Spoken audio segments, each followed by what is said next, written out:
Welcome to the Learning Pines YouTube. We hope this video helps. In this video, I will explain how to use the glider in the Untitled Parkour game. To start, simply jump into the air and then press the jump button again while falling. This will deploy your glider, allowing you to soar.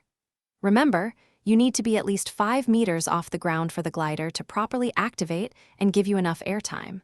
Once deployed, use your movement keys to gently guide your descent and direction.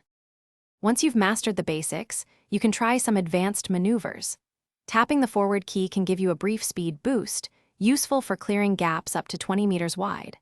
Look for environmental updrafts. Flying through them can extend your glide by an extra 3 to 5 seconds. For a quick burst of speed and distance, hold the down key to dive, then release and pull up to convert that downward momentum into forward thrust.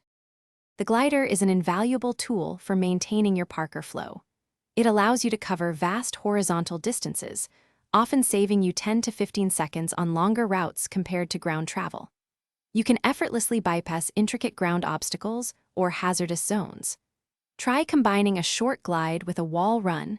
Deploy your glider after a wall run to extend your reach and access ledges up to 10 meters high, keeping your momentum going. To maximize your gliding potential, avoid common pitfalls. Deploying too early from a low height will significantly reduce your forward momentum and distance.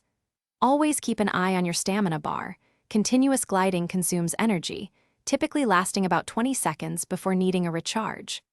Practice makes perfect, so find an open, elevated area to hone your deployment, steering, and landing techniques for smooth, efficient parkour movement.